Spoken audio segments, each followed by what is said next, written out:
की वीडियो का हमारा टॉपिक है कार्टिलेज। हम जानेंगे कार्टिलेज होते क्या हैं, कार्टिलेज के फंक्शंस क्या हैं और कार्टिलेज कितने टाइप के होते हैं। इसके अलावा हम कार्टिलेज की कुछ यूनिक प्रॉपर्टीज के बारे में भी इस वीडियो में जानेंगे। तो चलिए वीडियो को स्टार्ट करते हैं। कार्टिलेज एक कनेक्टिव टिश्यू होता है। जिस तरह से हमारी बोन, टेंडन, लिगामेंट, ब्लड वगैरह कनेक्टिव टिश्यू होते हैं, उसी तरह से कार्टिलेज भी एक कनेक्टिव टिश्यू होता है। कनेक्टिव टिश्यू के बारे में आप जानते ही होंगे, जो दो या दो से ज्यादा टिश्यूज या ऑर्गन्स को आपस में कनेक्ट करते हैं उन्हें हम कनेक्टिव टिश्यू बोलते हैं। और कार्टिलेज भी एक कनेक्टिव टिश्यू ही है। कार्टिलेज ना तो हमारी बोन्स की तरह बिल्कुल हार्ड होते हैं और ना ही हमारी मसल्स की तरह बिल्कुल सॉफ्ट, बल्कि कार्टिलेज का जो सरफेस होता है वो इन दोनों के बीच का होता है। मतलब कार्टिलेज टफ तो होते हैं लेकिन बोन्स की तरह बिल्कुल रिजिड नहीं होते, और उनमें थोड़ी सॉफ्टनेस तो होती है लेकिन मसल्स की तरह बिल्कुल सॉफ्ट नहीं होते। तो हम कह सकते हैं कार्टिलेज जो होते हैं वो सेमी रिजिड होते हैं, और सेमी रिजिड होने की वजह से कार्टिलेज थोड़े फ्लेक्सिबल भी होते हैं। हमारी बॉडी में अलग अलग जगह पर अलग अलग टाइप के कार्टिलेजेस प्रेजेंट होते हैं। फॉर एग्जांपल, ये हमारे ईयर में प्रेजेंट हैं, हमारी नोज में प्रेजेंट हैं, वर्टेब्रल कॉलम में प्रेजेंट हैं, हमारे जॉइंट्स में प्रेजेंट हैं, जो लॉन्ग बोन्स होती हैं उनके एंड में प्रेजेंट हैं, रिब केज में प्रेजेंट हैं, लैरिक्स में प्रेजेंट हैं, ट्रैकिया में प्रेजेंट हैं, एपिग्लोटिस में प्रेजेंट हैं। तो बहुत सारे तरीके के कार्टिलेजेस होते हैं। अगर हमें इनका क्लासिफिकेशन करना हो तो हम कार्टिलेजेस को 3 कैटेगरीज में क्लासिफाई कर सकते हैं, या हम बोल सकते हैं हमारी बॉडी में 3 टाइप्स के कार्टिलेजेस होते हैं। Number 1 elastic cartilage, number 2 hyaline cartilage, number 3 fibro cartilage. तो वन बाय वन मैं आपको तीनों को एक्सप्लेन कर रहा हूं। सबसे पहले बात करते हैं इलास्टिक कार्टिलेज की। अगर बात की जाए इलास्टिक कार्टिलेज की तो ये बहुत सॉफ्ट होते हैं और बहुत फ्लेक्सिबल होते हैं। हमारे जो ईयर हैं वो इलास्टिक कार्टिलेज के ही बने हुए होते हैं।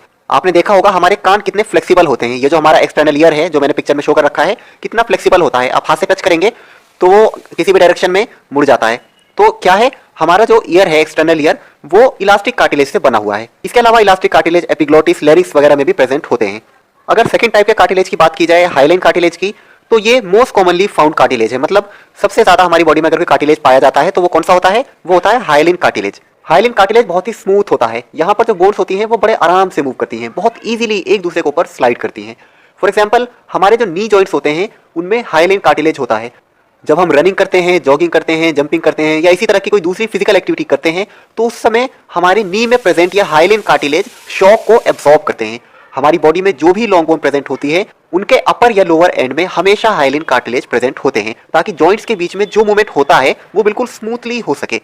अगर हम हाइलाइन कार्टिलेज को इलास्टिक कार्टिलेज से कंपेयर करें तो इसकी फ्लेक्सिबिलिटी इलास्टिक कार्टिलेज के कंपैरिजन में बहुत कम होती है। जैसा कि मैंने आपको इलास्टिक कार्टिलेज में ईयर का एग्जांपल देकर आपको समझाया था कि हमारे ईयर बहुत फ्लेक्सिबल होते हैं क्योंकि यह इलास्टिक कार्टिलेज से बने हुए होते हैं, लेकिन हाइलाइन कार्टिलेज के साथ ऐसा नहीं होता। हाइलाइन कार्टिलेज की जो फ्लेक्सिबिलिटी होती है वो मिनिमम होती है, मतलब बहुत ही कम फ्लेक्सिबिलिटी होती है हाइलाइन कार्टिलेज में। लेकिन अगर थिकनेस की बात की जाए तो हाइलाइन कार्टिलेज की जो थिकनेस होती है वो थोड़ी ज्यादा होती है, जिसकी वजह से ये एक शॉक एब्जॉर्बर की तरह काम कर पाता है, एक कुशन की तरह काम करता है। जैसे कि आपने मान लीजिए जंप किया तो आपका जो जर्क है जंपिंग के दौरान ये उसे एब्जॉर्ब कर लेता है, इसलिए हम आराम से विदाउट एनी पेन जंप कर पाते हैं, रनिंग कर पाते हैं, जॉगिंग कर पाते हैं। अगर हमारे जॉइंट्स में से हाइलाइन कार्टिलेज पूरी तरह से डैमेज हो जाए तो क्या होगा, बॉडी के उस वाले पार्ट में, जैसे मान लेते हैं मैंने नी का एग्जांपल देकर आपको समझाया था, नी में से हाइलाइन कार्टिलेज अगर पूरी तरह से डैमेज हो जाए तो क्या होगा, हम जब कोई मूवमेंट करेंगे, कोई क्विक मूवमेंट करेंगे तो हमारी जो बोन्स हैं, लॉन्ग बोन्स, वो आपस में टकराएंगी, आपस में रगड़ खाएंगी। तो उससे क्या होगा, हमें पेन होगा। और क्योंकि कार्टिलेज क्या काम कर रहा था, कार्टिलेज एक कुशन का काम कर रहा था, दो बोन्स के बीच में शॉक को एब्जॉर्ब कर रहा था। अब क्या है, वो पूरी तरह से अगर डैमेज हो गया तो शॉक एब्जॉर्ब करने वाला तो कोई है नहीं, तो क्या होगा, पेन होगा, और हमारी जो बोन्स हैं वो भी धीरे धीरे डैमेज होने लगेंगी, उनमें भी धीरे धीरे छेद जैसे होने लगेंगे, आपस में टकरा टकरा के रगड़ खाएंगी वो, है ना। एक स्पोर्ट्समैन के लिए जब भी कार्टिलेज की बात की जाती है तो आमतौर से हम नी जॉइंट वाले कार्टिलेज के बारे में बात कर रहे होते हैं, लेकिन हाइलाइन कार्टिलेज बॉडी के दूसरे पार्ट्स में प्रेजेंट होते हैं, जैसे रिब केज में, नोज में, लैरिंक्स में, ट्रैकिया में, और भी दूसरे पार्ट्स में पाए जाते हैं हाइलाइन कार्टिलेज। ठीक है दोस्तों, अब बात करते हैं तीसरे टाइप के कार्टिलेज की, जो है फिब्रो कार्टिलेज या फाइब्रस कार्टिलेज। अगर हम बात करें फाइब्रस कार्टिलेज की तो इनकी जो स्ट्रेंथ होती है वो इलास्टिक कार्टिलेज और हाइलाइन कार्टिलेज से ज्यादा होती है। इसका मतलब है कि जो फाइब्रस कार्टिलेज होते हैं उनकी स्ट्रेंथ सबसे ज्यादा होती है। ठीक है, फाइब्रस कार्टिलेज का एक अच्छा एग्जांपल है हमारे जो वर्टेब्रल कॉलम होते हैं उनके बीच में जो इंटरवर्टेब्रल डिस्क होती हैं उनमें फाइब्रस कार्टिलेज प्रेजेंट होते हैं। वर्टेब्रल डिस्क की वजह से हम जो भी मूवमेंट करते हैं, जैसे कि आप फॉरवर्ड बेंड कर रहे हैं, साइडवर्ड बेंड कर रहे हैं, या इसी तरह के बॉडी के जो भी मूवमेंट्स होते हैं, जहां जहां भी हमारे जो डिस्क होती है इंटरवर्टेब्रल डिस्क, उनका यूज होता है, और ऑलमोस्ट जितनी भी फिजिकल एक्टिविटी है उन सभी में इंटरवर्टेब्रल डिस्क का यूज होता है। तो हर जगह हम कह सकते हैं कि फाइब्रस कार्टिलेज का यूज होता है, क्योंकि ये मेनली इंटरवर्टेब्रल डिस्क में पाए जाते हैं। इसके अलावा और भी कुछ जगह पाए जाते हैं, लेकिन सबसे अच्छा अगर एग्जाम्पल है तो वो है इंटरवर्टेब्रल डिस्क में पाए जाने वाले फाइब्रस कार्टिलेज। ठीक है दोस्तों, तो यहाँ तक मैंने आपको बता दिया है कार्टिलेज होते क्या हैं, कार्टिलेज कितने टाइप के होते हैं, इन तीनों टाइप के कार्टिलेज के बीच क्या डिफरेंस होता है, कार्टिलेज का मेन काम होता क्या है, क्यों होते हैं बॉडी में, मतलब क्या मेन फंक्शन है इनका, मैंने आपको ये बता दिया है। कहाँ पर लोकेटेड होते हैं बॉडी में, किन किन पार्ट्स में जनरली पाए जाते हैं, वो मैंने आपको बता दिया। अब बात करते हैं कार्टिलेज की कुछ यूनिक प्रॉपर्टीज़ की। मेनली कार्टिलेज की दो यूनिक प्रॉपर्टीज़ होती हैं। सबसे पहली बात, कार्टिलेज में ना ही नर्व्स होती हैं और ना ही ब्लड वेसल्स होते हैं, जिसकी वजह से क्या होता है, कार्टिलेज रिपेयर नहीं हो पाते। अगर किसी वजह से हमारे कार्टिलेज डैमेज हो जाते हैं तो क्या होता है, ये अपने आप को रिपेयर नहीं कर पाते। मतलब रिपेयर करने का जो प्रोसेस है वो होता तो है इसमें, लेकिन बहुत ही स्लो होता है। क्योंकि जैसे आपको बोन्स के बारे में पता होगा, बोन्स में क्या होता है, ब्लड वेसल्स होते हैं, जिसकी वजह से वो क्या रिपेयर कर सकते हैं अपने आप को, मसल्स अपने आप को रिपेयर कर सकती हैं, लेकिन कार्टिलेज नहीं कर सकते। क्योंकि कार्टिलेज जो न्यूट्रिएंट्स लेता है वो कैसे लेता है, through the process of diffusion. जबकि जो दूसरे कनेक्टिव टिश्यूज हैं, बोन्स है या दूसरे अदर कनेक्टिव टिश्यूज भी हैं, तो वो अपने आप को रिपेयर कर सकते हैं।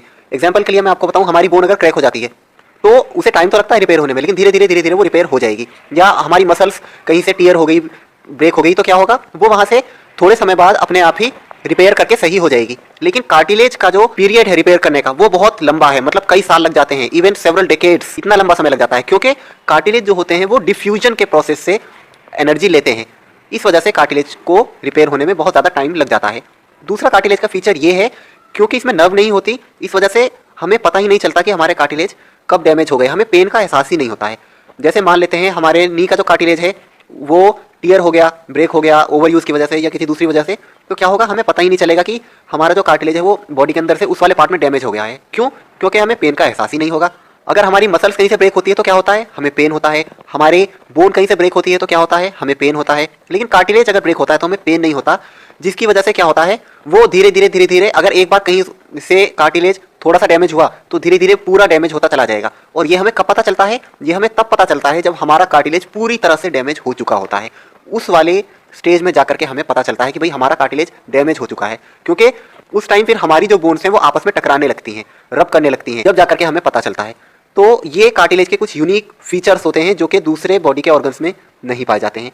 ठीक है दोस्तों, उम्मीद करता हूँ ये सारी चीज़ें कार्टिलेज के बारे में आपको समझ आ गई हैं। ये कुछ बेसिक कॉन्सेप्ट से कार्टिलेज के बारे में। कैसी लगी दोस्तों आपको वीडियो, कमेंट्स में लिखकर जरूर बताएं। वीडियो अच्छी लगी तो इसे लाइक करें, ज़्यादा से ज़्यादा शेयर करें।